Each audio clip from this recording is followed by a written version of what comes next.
the CDC, Sean Conway. Thank you, everybody, for being here tonight. Tonight, we're doing the training. We're commencing the open meeting at approximately, I don't have my clock there. 7:06. The first order of business is, because we don't have a chairman tonight, we need to appoint, and the members will do that, a chairman, what's called pro tem, which is basically a temporary chairman for tonight's meeting only. The permanent chairman, that's appointed by the mayor with the advice and consent of the city council. So this will just be for tonight only. So if I may, I'm going to make a suggested motion, and that is a motion to appoint Mr. Brad Karich as chairman pro tem. I'll second that motion. Oh, we just need somebody to make that motion. I'll make that motion. Okay? I'll second it. All right. And then there is a roll call. Mr. St. Marie? Present. Mr. Damasco? Here. So the vote is either yes or no. If you are in favor of Mr. Karich being our chairman pro tem, Yes. you would say yes. Mr. Shimanek? Yes. Mr. Peterson? Yes. Mr. Carriage? Yes. Mr. Vant? And Mr. Woods? Yes. Okay, so the motion passes, and Mr. Karich, you're our chairman pro tem tonight. Okay. Well, welcome to this meeting of the Wooddale Community Development Commission. My name is Brad Karich. I'm the acting chairman of the Wooddale Community Development Commission. Roll call. Will the secretary please call the roll? Mr. Shimanek? Here. Mr. Vant? Mr. Damasco? Here. Mr. St. Marie? Mr. Carriage? Here? Mr. Woods? Here. And Mr. Peterson? Here. I declare a quorum present. Moving on to business items, I'll entertain a motion to approve the meeting minutes from October 16, 2017. So moved. Second? There being a motion and a second, all in favor signify by saying aye. Aye. All those opposed signify by stating nay. The motion carries. Minutes are approved. Next item, the second business item on the agenda is the commissioner training. I will turn it over to Ms. Chrissy and Mr. Conway for the training. Thank you. So we're going to go through and give a little bit of an overview of planning, why we do it, and explain some of the planning documents just to give a little bit of some background information. And this is pretty informal, so if anybody has any questions, feel free to stop me, and Sean and I will actually be sort of jumping in at different points and kind of turning things over. I'll turn things over to him about halfway through. So without any further ado, we will get started. So I have a couple really provocative quotes up here that are, I have no idea who said them, but essentially, if you fail to plan, you're essentially planning to fail. And so we definitely don't want to do that, and we have been doing a great deal of improvements here in Wooddale, and so we want to continue that trend, and that is one of the reasons why we plan. But the other one is, if you don't know where you're going, how do you know when you've arrived? So we do this so that we have a plan as we move forward, and we'll get a little bit more into the different planning types or documents that we have available and the functions of those. But essentially, we want to set some direction and priorities that are shared within the community. We want to be able to bring the community together and really unify the various stakeholders, and that could be the residents, it could be business owners, it could be investors or property owners, and really all of the above. And so there's a few different planning processes that we'll talk about in documents that have been created from those.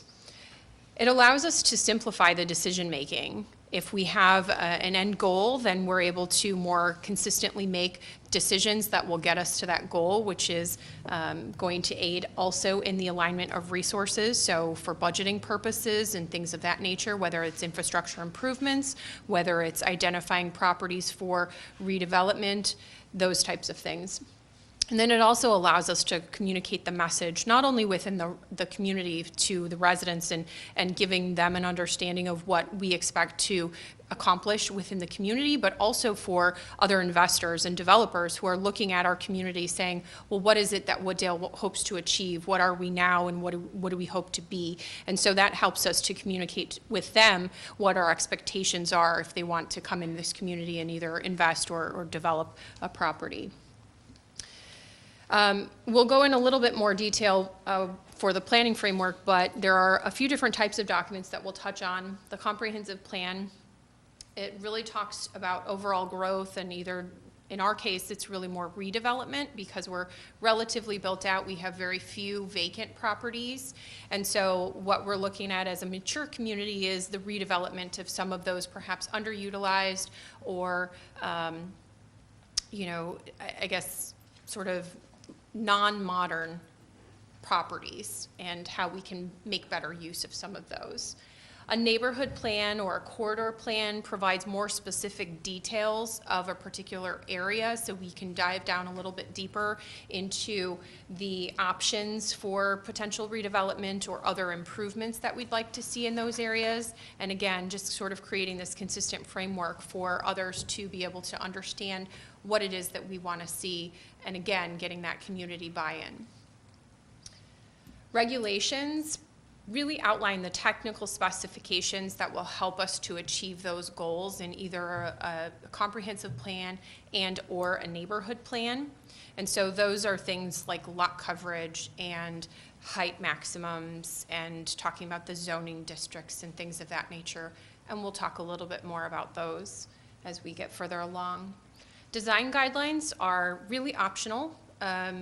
Some communities do not have design guidelines, and currently we do not have a set of optional design guidelines, but they're typically suggestions or recommendations on how you can maintain, say for example, a particular character in a neighborhood. So if you have a street that has homes, you know, maybe 25 feet away from the property line, and they have front porches, and there's street trees, and there's sidewalks, and you want to maintain that character, then you can implement what's called design guidelines to encourage the redevelopment when that occurs to be consistent with the existing character of that street, for example, or neighborhood, as the case may be.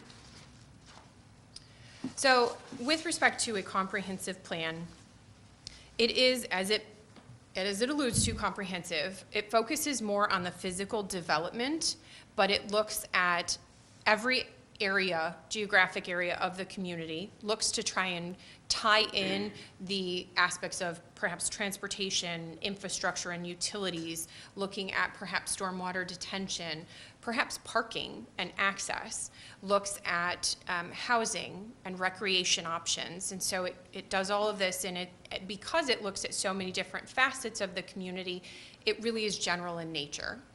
And it serves to provide goals for typically the next 10 to 15 years is when you typically look, the time frame that you're looking at. However, most communities nowadays review their comprehensive plan at least every 5 years because market conditions change frequently, and oftentimes the development that you were hoping for 5 years ago may not even be possible you know, in the next 5 years. So it may make sense to review and update some of those goals, or even the vision that the community has. It may have changed. So you want to make sure that that's current, again, for a developer or other investors to come in and understand what the community is looking for them to provide. As I mentioned before, the alignment of resources is a key component of this, and so a comprehensive plan allows the community to take those goals and match them up with some of the policies, including budget. So that's a really key component and helps guide long-range planning with respect to either strategic planning or even like capital improvements. We do a capital improvement plan, which is a 5-year projection for what anticipated funding we will need to do certain projects, and so that this document helps in planning for that.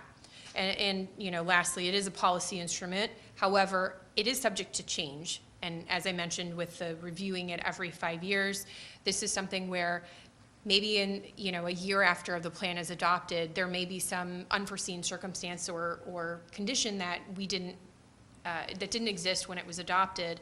And so it is a policy instrument, but it can be modified. And so there's actually a process in our development regulations that allow for that. Our current comprehensive plan was created and adopted, I should say, 20 years ago. And so we'll kind of hit on some of the key points, and we'll talk about the current comprehensive planning process. But the typical components of a comprehensive plan, for those that are not familiar, a SWOT analysis is essentially an existing conditions report where you identify your strengths, weaknesses, opportunities, and threats. And so this is kind of an inventory of what you have in the community, what you think your opportunities are as compared to perhaps the surrounding communities and your maybe even regional aspects. So within the Chicagoland area, if there's a particular industry that maybe is really on fire right now that the city wants to take advantage of, that may be something that comes out of that SWOT analysis. The vision, goals, and objectives, again, is really kind of what binds the planning process together, and it is intended to be shared vision, goals, and objectives, meaning that this is a public process. For our current comprehensive plan that we're working on now, there's been a series of stakeholder interviews. There have been focus groups. There has been 2 open houses. There's going to be a public hearing for the adoption of the plan.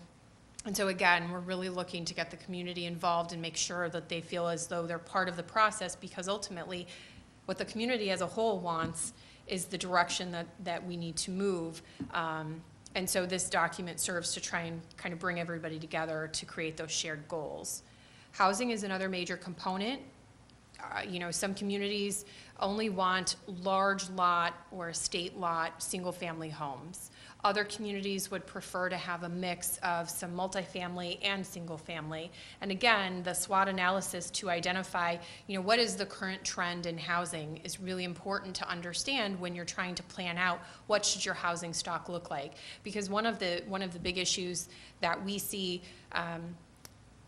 even across the nation is what happens when you want to retire, and where do you go? Do you want to have your community age in place, or is there, what sort of housing options do you provide so that you can have young families, young professionals, you can have the elderly, like your parents, say, for example, whether that be, an in-law suite or whether that be sort of an assisted living type housing complex, those types of things.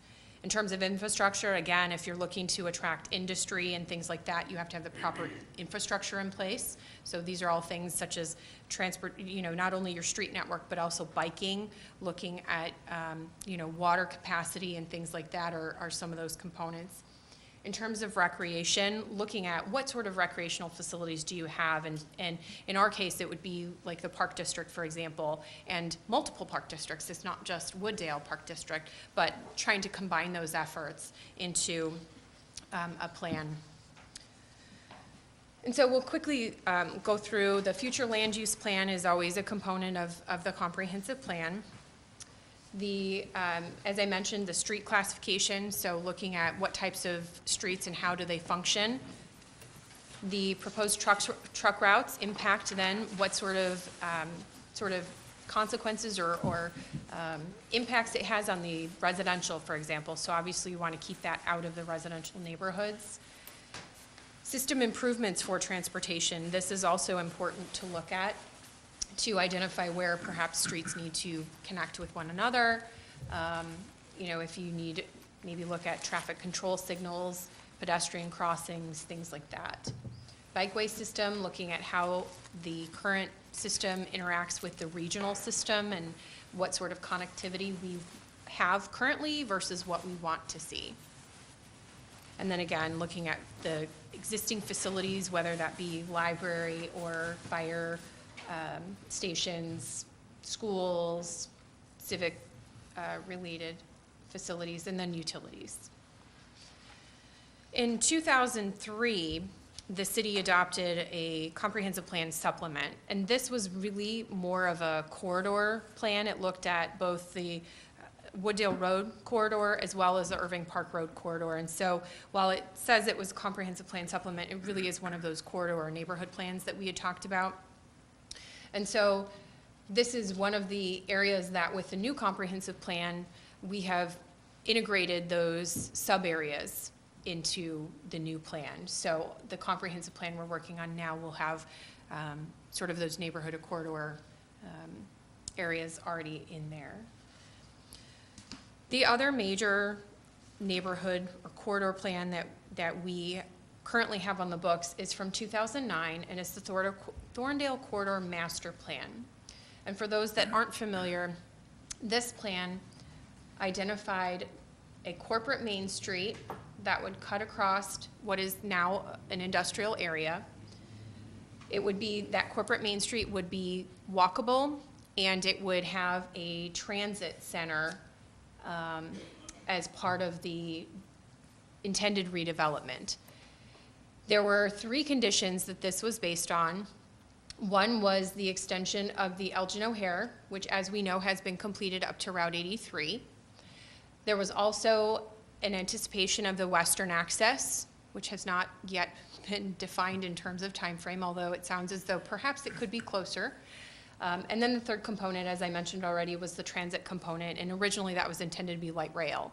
And so the market conditions at the time, or at least the plan at the time, based on those 3 assumptions, only one of those has actually come to fruition.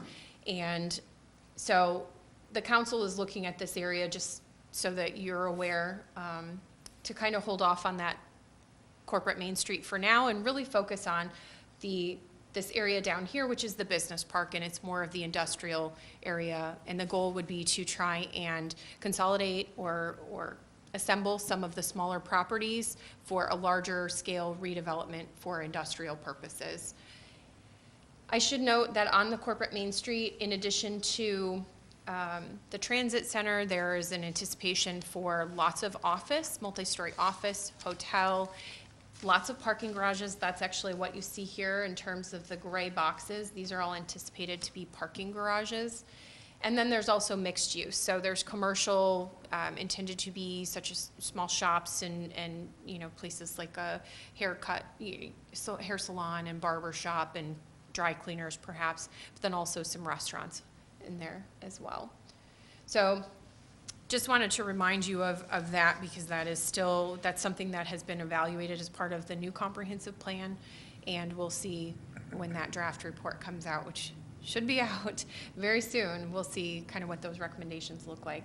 But one of the final corridor plans that we have on the books is the vision plan. This was adopted in 2013 and really focuses on the city core, which is the intersection of Wooddale Road and Irving Park Road, really more north of Irving Park Road.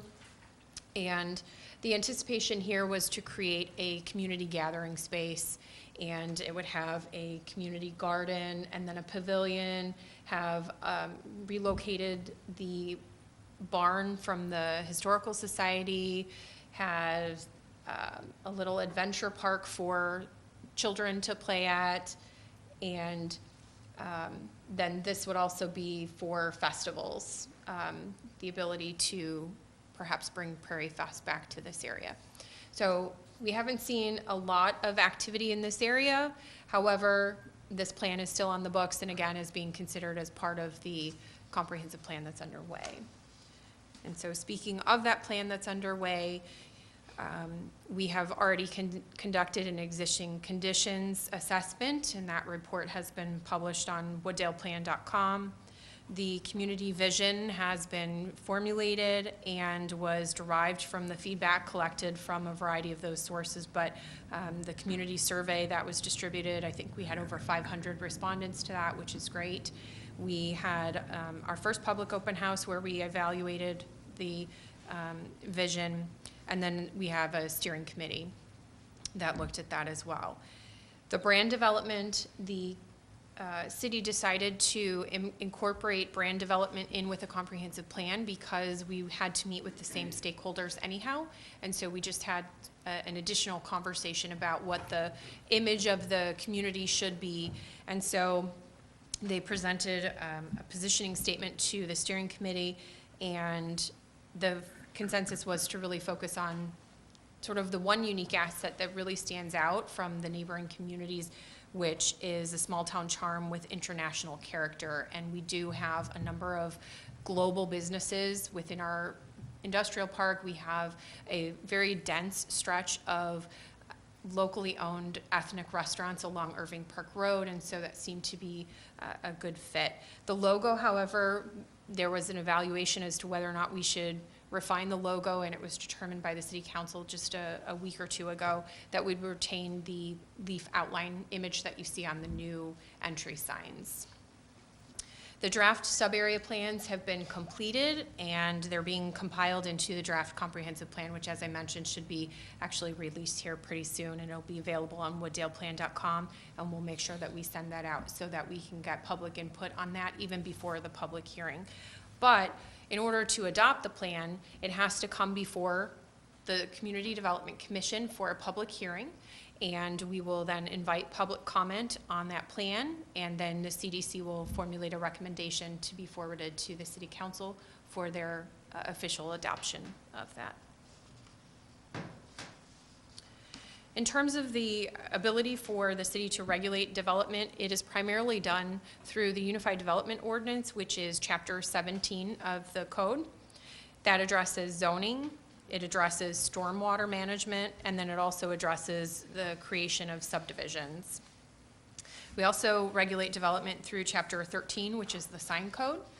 And then Chapter 12, there's various elements in there that help to support these plans, and Chapter 12 is the building code.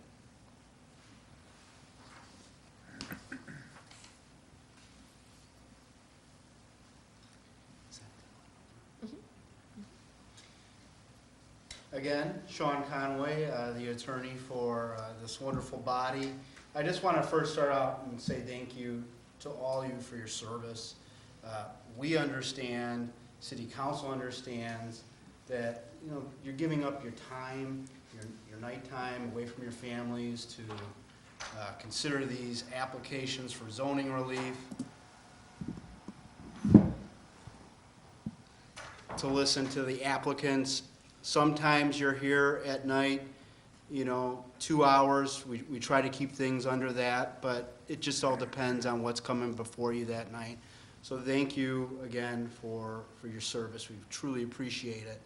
I just want to go over just some basic things like the role of the CDC, the different types of zoning relief that'll come before you, the role of the City Council, the roles of city staff, the role of the city attorney. And at any time, if you have any questions, don't be shy. Don't hesitate to ask. That's what we're here for tonight. So I just want to start off with the role of the various city officials.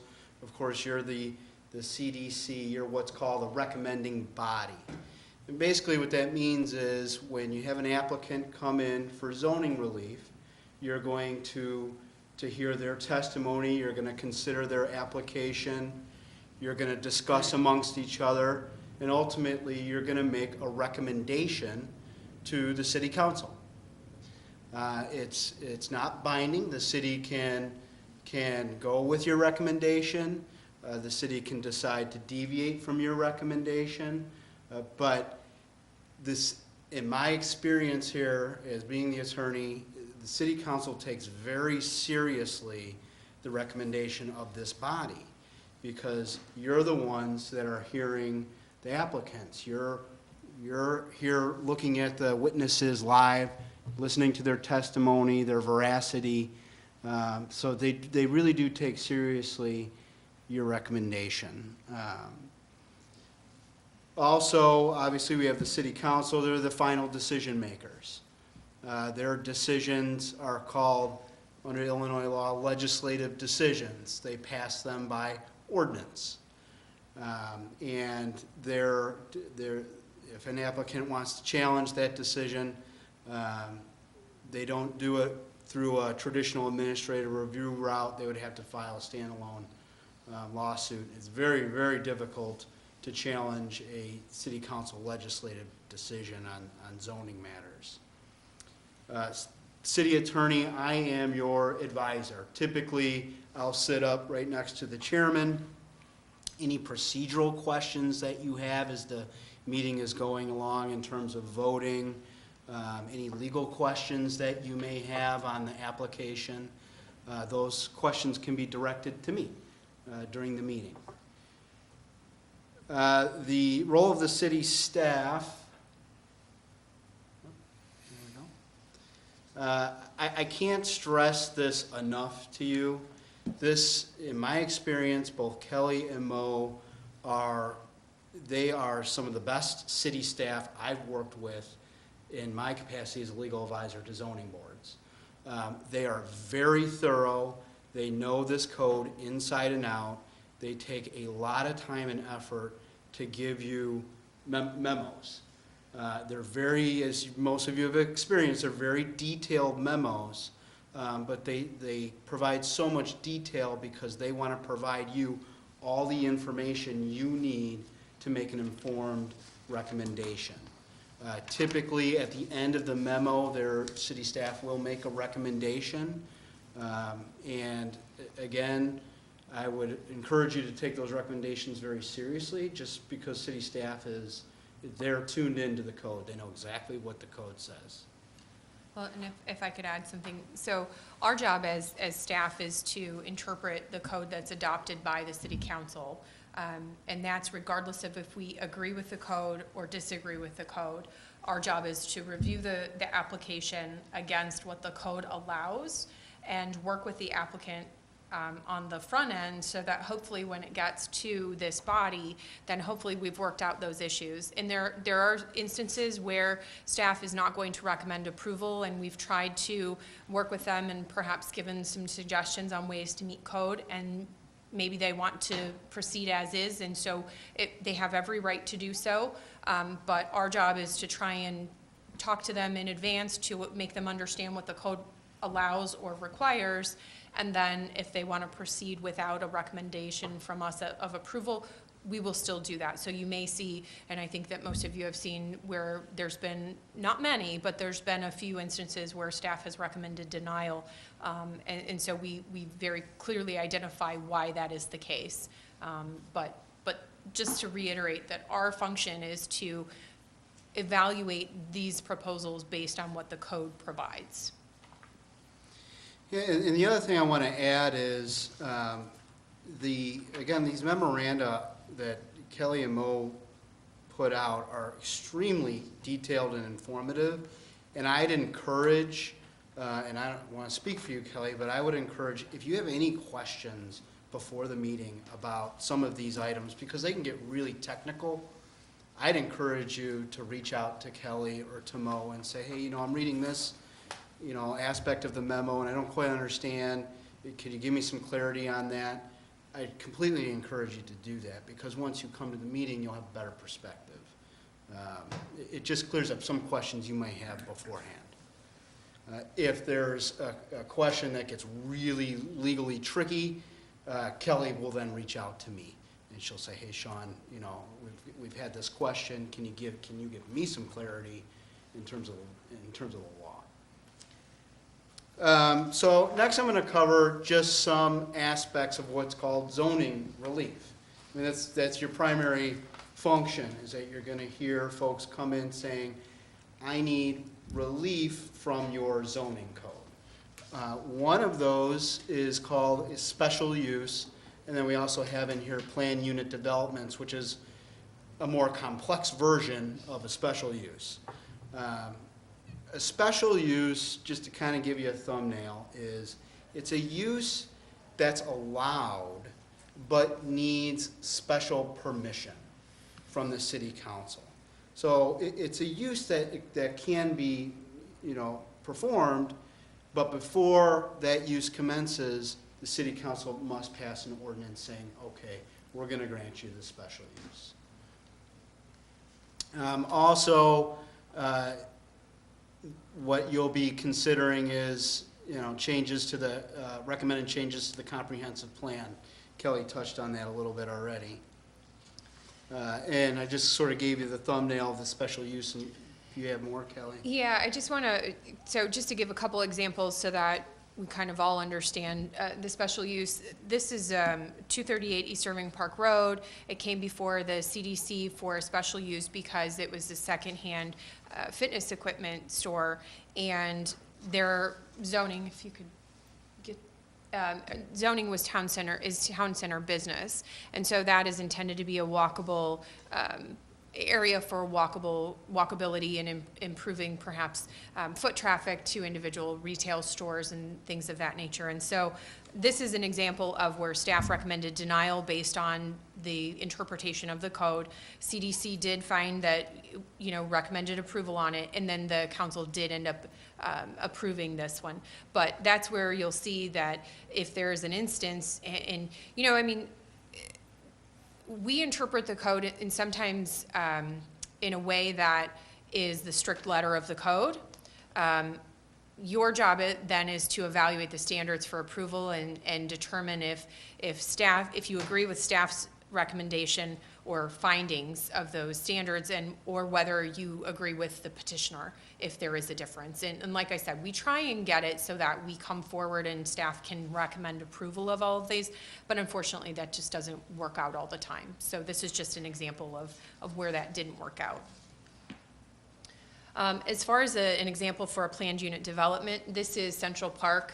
The image is actually rotated where north is to the right, but this was where Central Park was redeveloped, if you'll recall, and they decided that they needed to do it over a couple phases because they didn't have the funding for all of it, and it's in a residential district. And so our code requires that any parks within a residential district require a special use, and in this case, planned unit development.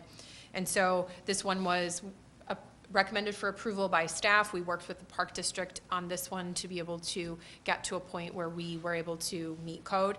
And then the CDC recommended approval, and it was approved by council. And if we can there's two more pictures. So this is the photograph of kids playing at the new basketball court, which is only half done, and then the new playground equipment. And so phase one is complete, and they had been given approval for completion of the second phase over a 10-year period. So they still have many more years to be able to get the funding in place to complete that. Okay. Did you say over a 10-year period? That is correct. Didn't we just approve them like $1.6 million over the next 6 years? This is Central Park. I understand, but we gave the money to the park district. It can only be used at one park? So you're referring to a different discussion. The discussion that you're referring to is for a redevelopment of White Oaks Park, which is another park redevelopment, and that'll actually be coming to the CDC hopefully next month. But that is going to be through an IGA, an intergovernmental agreement, which has not been officially approved at this point. Okay. Now, when Central Park came in front of us, I could be wrong, but it seems to me I remember it was going to go in different stages, but it was supposed to go the next year. Now you're telling us it's going to be up to 10 years? If I'm not mistaken, the condition that staff proposed was to have it completed within 10 years, because that's when the park district had identified the timing. Because they were supposed to receive a grant, and then the state went through its budget issues, and so that grant had been taken off the table, and they weren't sure when they were going to be able to get that grant. So really, that's where their timetable came in, is that they're still anticipating being able to get a grant, I believe, for the remainder of that project. Okay. These grants are not chiseled in stone, is what you're saying. That's correct.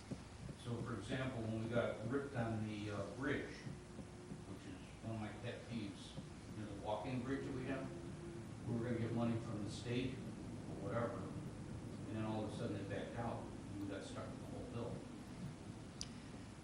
I can't speak to that particular one, but yes, I mean, there's no guarantee with a grant. It is all based on funding. So unfortunately, if... Isn't it a grant that we're gonna be getting for the clock tower, for example? Or am I wrong? I believe that we are receiving some funding, some grant funding for that, but I don't know the extent of the grant for that. I think more of a question is what is the correct process and that things happen if, for example, you go through the process and it's like, we anticipate getting a grant for this. If this body says, well, with the caveat that that grant is attained, we approve the project, is that a satisfactory answer? So I'll just speak generally. So when this body makes a recommendation, let's say to approve a special use, this body can put conditions on that special use. And if the city council approves the special use with the recommended conditions, those become part of the permit. Those are part of the special use permit. So if the conditions aren't satisfied, that's a problem, and that particular property owner would need to come back here for further relief because they haven't satisfied the condition. And my understanding is staff keeps an eye on whether particular conditions that have been recommended by this body and then approved by the city council, whether those conditions have been met. That is correct. I will say, though, that it's pretty unusual for a recommending body to put conditions on an approval based on funding. Typically, what happens is it's a time frame. So a special use in particular has a lifespan, meaning that as soon as it's approved, then the clock starts ticking for a special use. With a PUD, you can actually build into a planned unit development a time frame based on perhaps anticipated funding. But it is pretty unusual to tie approval of a project to the receipt of funding. But if for some reason, you feel it's necessary, then it can be a recommendation that's forwarded to the city council for their review and consideration. And again, if you have any questions about special use permit, whether a condition's been satisfied, feel free to reach out to Kelly and Mo and say, hey, I've heard this, can you let me know, can you give me some clarity on that? They'll look into it and they'll let you know. And if they have questions from a legal perspective, again, they'll ask me and I'll let Kelly know. So just moving on, one of the other things that this body will do is make recommendations on what are called plats of subdivisions. So when property owner wants to subdivide property, this body will consider that, make a recommendation. Zoning and planning aspects of proposed annexations, and then they call them, in the nomenclature they call them text amendments, but they're basically amendments to the zoning code. And that's a real, in terms of zoning relief, that's in my mind, that's a very important aspect of a recommendation that this body will be making, because when you amend the zoning code, you're changing it. You're saying either this was allowed, it's no longer allowed, or this was not allowed, now it is. So just take special care and consideration anytime there's an amendment being proposed to the zoning code. And so to give a couple examples of those, plats of subdivision, as Sean mentioned, do come before the CDC. This one is an example of one that we did somewhat recently. It's 131, 139, and 147 Pine Lane. This was a lot consolidation. So originally there were 3 lots, and if you can advance the slide, they consolidated those 3 into 2 lots. What I will note is it was recommended for approval by CDC, staff, CDC, and then ultimately approved by council, and it was recorded then within DuPage County. But in terms of subdivisions, as we're a built-out community, we have really minimal subdivisions that come before this body. Usually they're mostly consolidations. However, if it were a full-blown subdivision, it would include dedication of streets and rights-of-way, installation of utilities, stormwater management, creation of lots, and all of that would then be subject to the regulations which are in the UDO, and it's the standards and specifications for required public improvements. And so we evaluate all of that and put all of those evaluations or analysis in the memo. But as I mentioned, it's pretty rare that we have a full-blown subdivision, so. Question on that. How do you determine if that subdivision is then a PUD? So a planned unit development, and I guess we should have touched on this, so I apologize. A planned unit development is typically where the city council will ultimately approve some deviations from code. They're not actually called variations, they're called deviations. And so the idea is that there's sort of an offset, right? So if the development that's being proposed has a greater benefit than it would by following the regular code and allowing some deviations, then it would be eligible as a PUD. And there are specific criteria and specific objectives to be achieved with a PUD. So if somebody wanted to just redevelop a single-family home, it wouldn't come in as a PUD, because there's not really too much of a public benefit to a redevelopment of a single-family lot, for example. If it were that there were some of the maybe smaller lots in the industrial area and they were looking to assemble property and they may need some relief in some form for maybe location of the parking or the number of access points, then they could consider a PUD. But again, we work with them on the front end of things as they're designing it to understand what they're looking to achieve, what deviations they might need, or if they would need variations, and we help them to determine what sort of relief they may need, if any at all. The goal would be to get them to do a development by right, where they wouldn't need to come before this body, but it would just be allowed by the code, and they could just come in for a permit. Because in development, of course, time is money. And so if we can avoid having the public hearing process, because that typically adds on 60 to 90 days, if not more, depending on the scope of that project. So we always try and work with them at the very beginning of a project to evaluate what it is they're doing. And in some cases, you know, a PUD could be additional landscaping. It could be additional, perhaps, bike path or sidewalks where there weren't any existing and they're going to put them in as part of the development where the city doesn't have to do that. It could be that, you know, there's, instead of 2 access points, they're closing one and then they're asking for some other form of relief. So it depends, it's all project specific, but we work with them to try and minimize the number of deviations or variations or even the amount of relief. Does that answer your question? Sure. Oh, yes. And so the CDC is also reviews proposed annexations, not necessarily for the annexation, but the planning and the zoning implications that go with it. And so if you'll recall, this one is 5 North 104 Route 83. We evaluated this not too long ago. It was recommended for approval, but the zoning implication of this was that it was also rezoned in order to better match the development standards for this size of lot. And then in terms of a text amendment, and again, I'm just pulling up some examples, some recent examples, but we had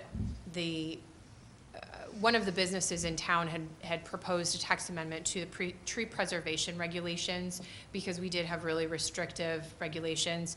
So we worked with the property owner to try and reduce the burden, but also still meet the intent and make it so that we were a little more business friendly while still, again, retaining that intent. And it was recommended for approval by the CDC and then ultimately approved by the City Council. So another aspect of your role is that you'll consider amendments to the comprehensive plan. So the overall plan for the city. You'll be considering those, making recommendations. Also, you'll be hearing requests for what's called rezoning, and essentially that's going from the property going from one zoning classification to another one. So let's say the property's I-1, the request may be to go to I-2. And the reason folks typically do that is because they can do by right something in I-2 that they couldn't do in I-1, and they believe that their property is better fit as I-2 as opposed to I-1. And again, what Kelly and Mo do is they'll analyze the code, they'll analyze the zoning map, and they'll make a staff recommendation. Yes, this fits better as I-2 as opposed to I-1 or vice versa. And actually, that's a perfect introduction into, if you'll recall, this is 365 East Irving Park Road, zoned C2, and the request was to rezone it to a C3, which then by right would allow more intense uses. And if you'll notice, just north of that property, on the other side of the alley, is single-family residential. And so, if you can, there's a couple photographs. So here's the front of the building, and then here's the rear with an overhead door. And the staff recommended denial, and CDC recommended denial. And if you'll recall, it was based on incompatible uses, parking challenges of the existing site, noise, and then enforcement and prior complaints. And ultimately, the city council did deny the request. And so again, we're just trying to give some examples about the different types of recommendations, and the fact that some of them are different, and some of them, end up, from staff all the way to city council are consistent. So it just does depend on the project.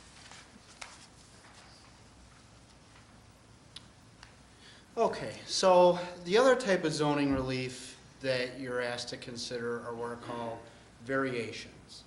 And essentially, when somebody comes in, they want a variation, what they're admitting is that what they want to do or the way they want to use their property simply isn't allowed under the code. It's not allowed by right, it's not allowed by special use, and they want an exception to the code. The standards for variation, as you may expect, are the highest for an applicant to meet because it's simply not allowed, it's not following the code. So when you get an application for a variation, just like the text amendment, you really want to consider these very carefully. Again, staff, when they get a request for a variation, they're going to give you a very detailed memo, and they're going to go through all the standards for variation, and they're going to make their recommendation, whether there's a particular undue hardship that would allow for a recommendation, or whether there just isn't.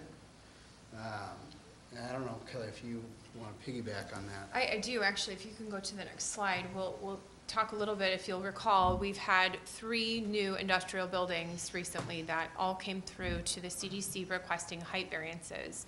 And I can't even remember now, the previous height maximum was 30 feet, and they came in and requested height variances. The last one was 45 feet, and it really was up to 45 feet because they hadn't fully designed the building. But they need a clear height that is required for new modern industrial facilities that our 30-foot maximum height wouldn't allow for. And so we recommended approval of this because of the limitation for the new development. And the CDC did recommend approval, City Council did approve all 3 of them, and in fact really directed staff to make a text amendment to increase that height so we would no longer have to come back for these variations in that particular instance. And the text amendment that was approved was up to 45 feet in the I-1 district, which is an industrial district, but it's only for what's called type 14 buildings, which are the larger buildings, and those require a minimum of 2 acres of land in order to do that. So it would prohibit some of the smaller lots from being redeveloped at that much taller height, and they would still be subject to the 30-foot maximum that exists.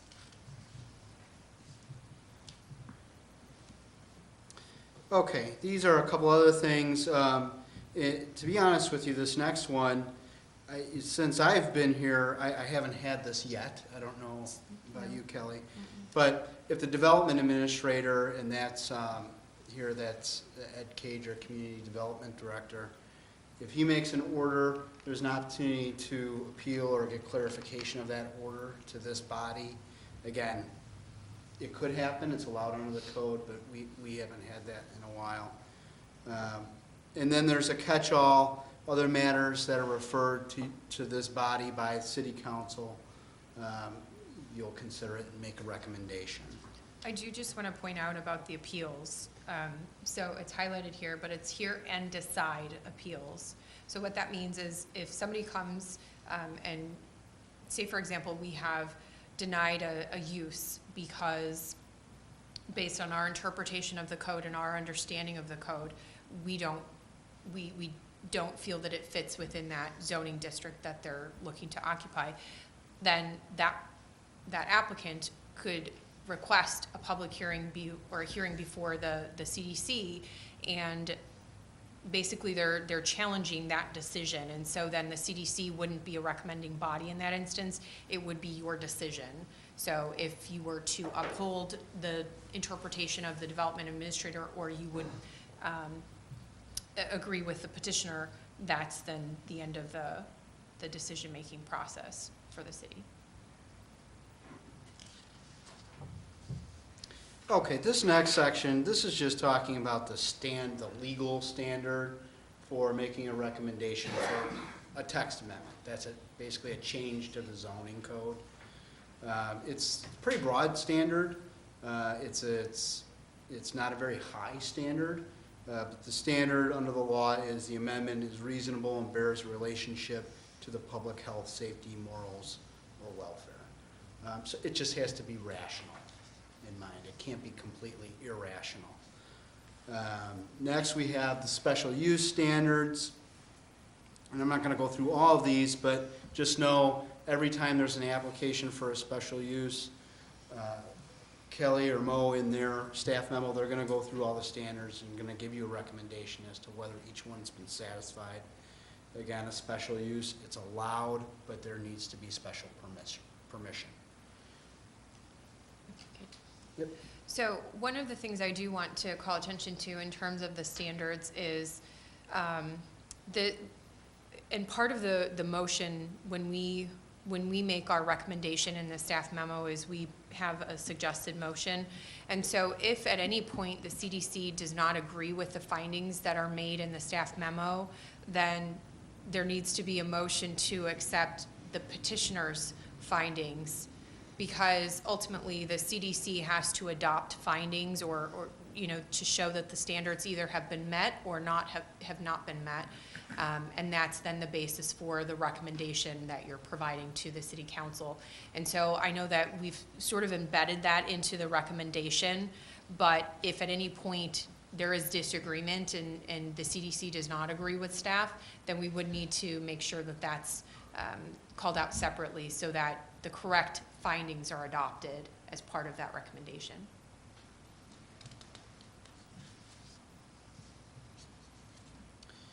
And next, we have the variation standards. Again, variation by design is the most difficult zoning relief to achieve, simply because it's an admission that the proposed use isn't allowed by the code, but that there's some really special circumstance that exists that the particular applicant should be getting relief.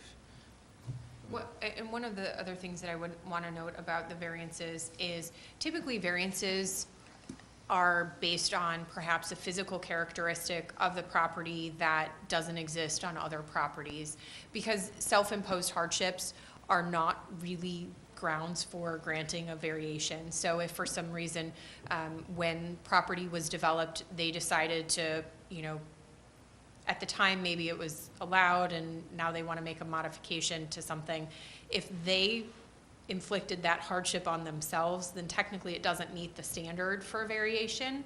And so it's unusual, I guess, in most cases to grant variations, but we do have the ability to for any petitioner to request a text amendment. And so again, that's where when we meet with the applicant on the front side of their project, we hope to talk with them about what it is they hope to do and how they hope to do it, and then identify what potential forms of relief they may need, and we can direct them better to the appropriate form of relief instead of having them identify on their own, because there may be a better way to achieve what they want to achieve. Okay, I just want to touch on the meeting procedure itself. There's two major components of the public hearing, and then there's the public meeting portion. So first I'll talk about the public hearing portion, then I'll talk about public meeting. The public hearing, that is designed so that you can consider and get testimony from the applicant, from witnesses, from folks in the community who may be opposed to the zoning relief.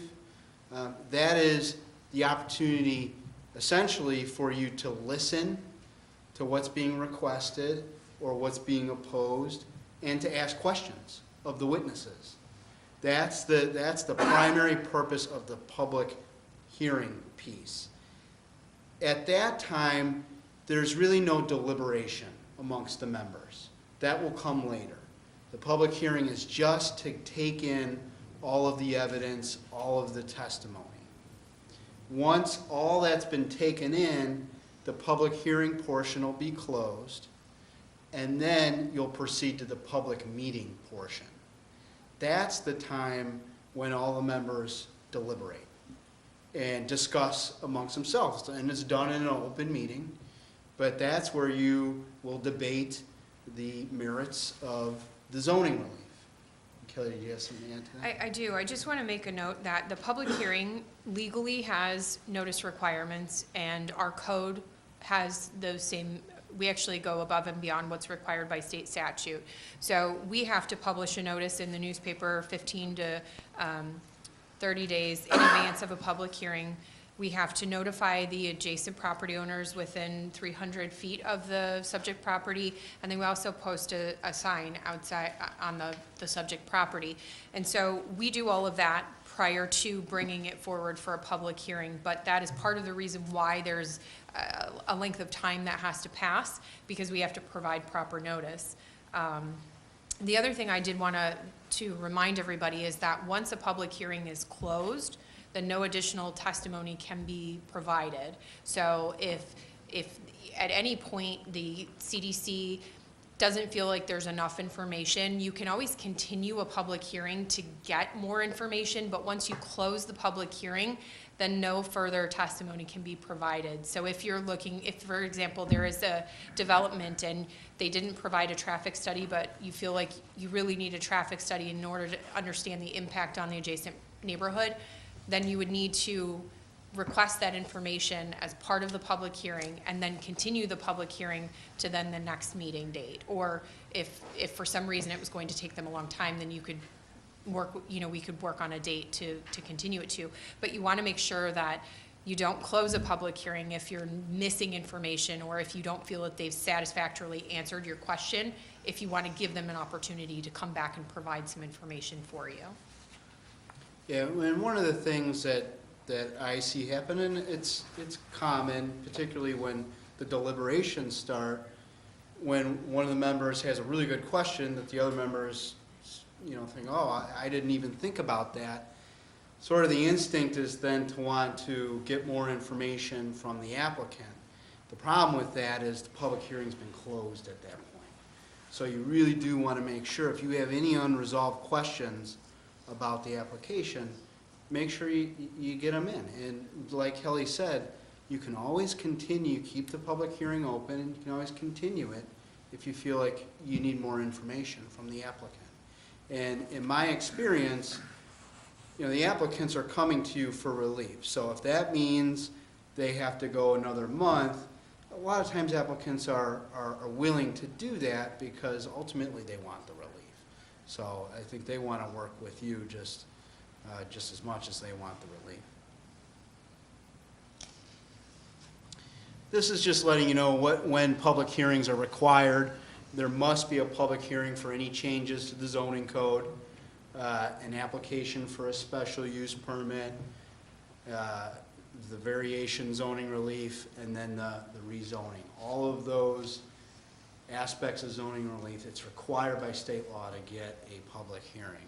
And that really allows residents who may be opposed to that relief, that gives them the opportunity to come and present their testimony and evidence.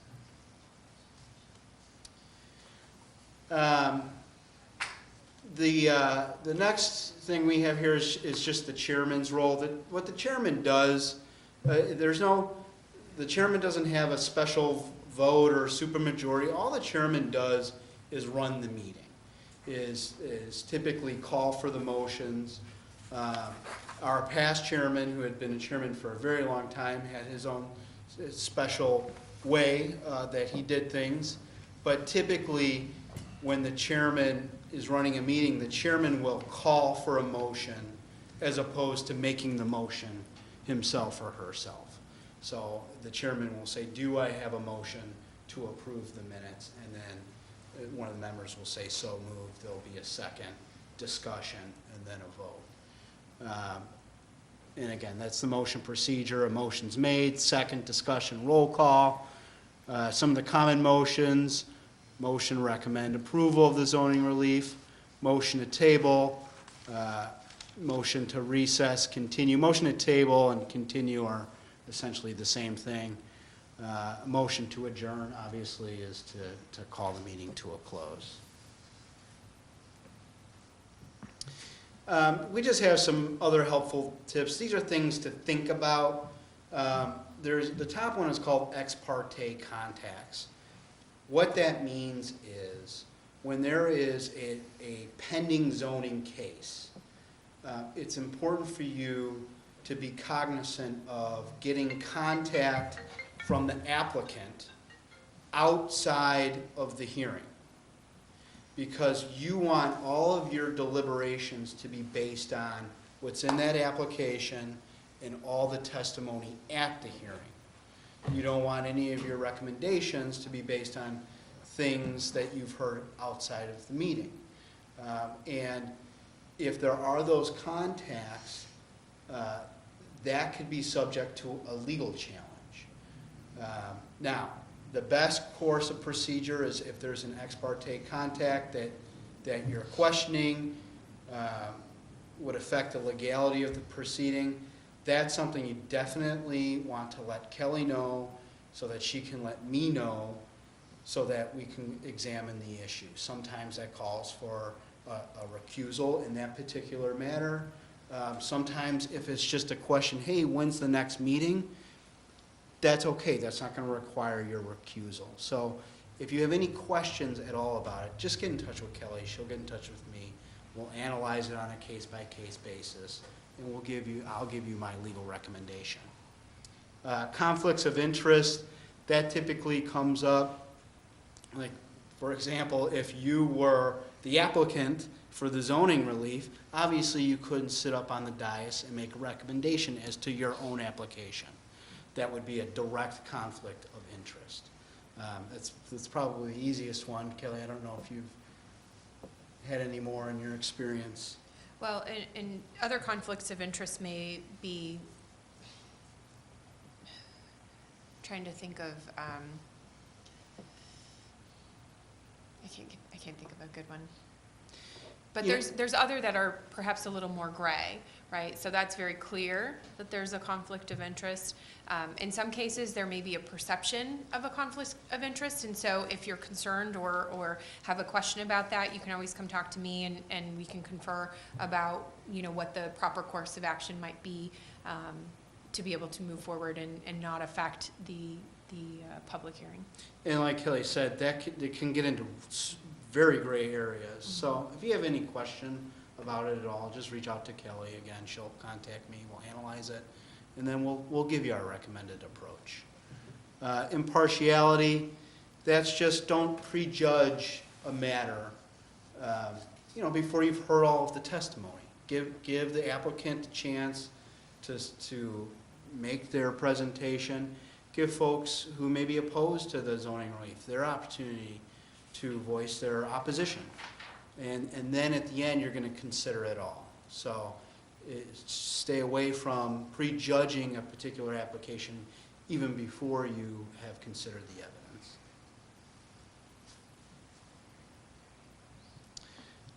Open Meetings Act, these meetings are subject to state law, which requires all meetings be open to the public. There's notice requirements for open meetings. There's agenda requirements for open meetings. For this body to consider or take any action on an item, it must be on the agenda. Cannot take any action on something that's not on the agenda. And that's something that I look at closely. I'll look at the agendas, make sure everything's on there that needs to be on there. The other thing to keep in mind for the Open Meetings Act is it applies to what's called a majority of a quorum. That's different than a quorum. So, for example, a quorum for this body is 4. A majority of a quorum is 3.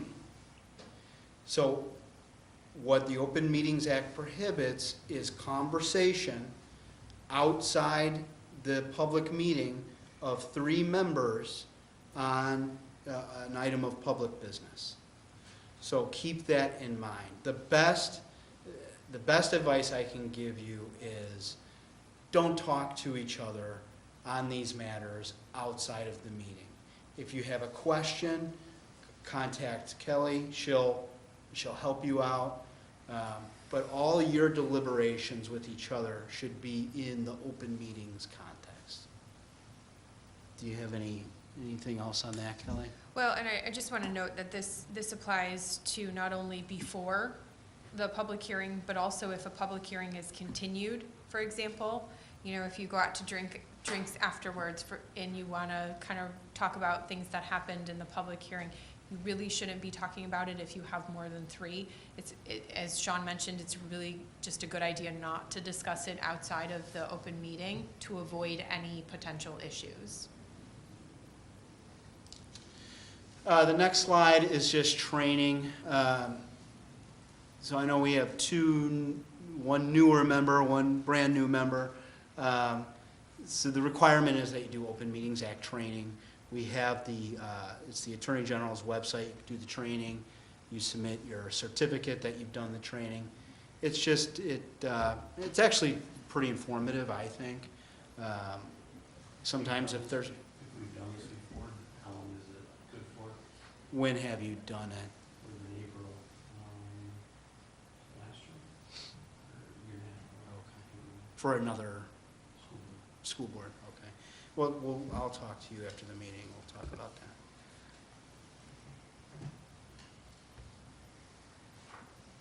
And that concludes our training, unless, Kelly, you have any other items? Well, I guess after all of that, and it's kind of a lot of information, and we do try and do this, I think the last training that we did was almost 2 years ago, so we're going to try and kind of do some refresher and update where we're at with our planning and things like that. But I guess, does anyone have any questions, whether general or specific, that you'd like to address now?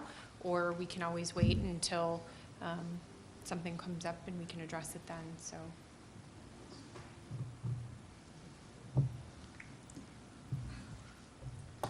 Okay. Okay, we'll move on to the staff liaison report. Is there any report from staff? Yes, we do. Okay. I know in prior meetings, commissioners have asked like an update on cases that have come forward from the CDC. So we're just gonna give kind of a status update on some projects that are ongoing. The first one is 276 East Irving Park Road, which is the memory care facility random residences. They are nearing completion. There's inspections and some that have to be completed, but yeah, hoping relatively soon. I would say next month or 2. I would say hopefully at the shorter end that they'll be open and ready to go, but a lot better looking with all the windows in and everything, and the parking lot work completed. Here are just some pictures of the facility. 1500 North Michael was one of the first redevelopments in the industrial park that came forward for a height variance. Kelly was telling you before how we had a 30-foot maximum height, building height, and we allowed up to 45. Along with the variance for height, they also requested variance for curb cut driveway width. And this building is pretty much completed. The shell's completed. They haven't done a build out yet because they're still waiting on a tenant. Once the tenant's been secured and at least signed, and they'll do a build out based on that tenant's need. And they're just completing some site work, mainly landscaping.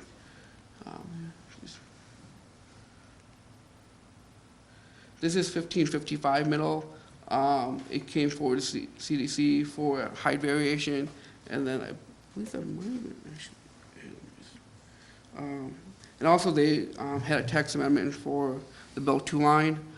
We had, prior to them, there was a Bill 2 line requirement that I believe was, you had to build a building at 30 feet, and they came forward and requested that it be pushed back further. And that's under construction right now. They're working on the shell right now. They also have a build-out permit because they have secured a tenant, GS Forwarding, and so as soon as the shell's finished, they'll work on the build-out for the building. So these are just recent pictures taken earlier today, actually. The last industrial property that came forward to CDC was 1235 Middle. This used to be an office building. It is now demolished, and this is what it looks like currently. The permit is under review, and I believe will be issued pretty soon in the next few days.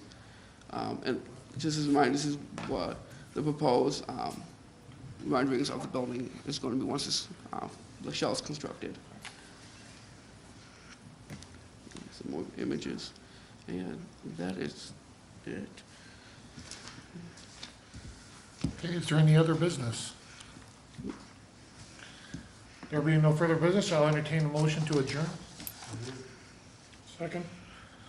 There being a motion and second, all in favor signify by saying aye. Aye. All those opposed signify by stating nay. The motion carries, the meeting is adjourned. Thank you.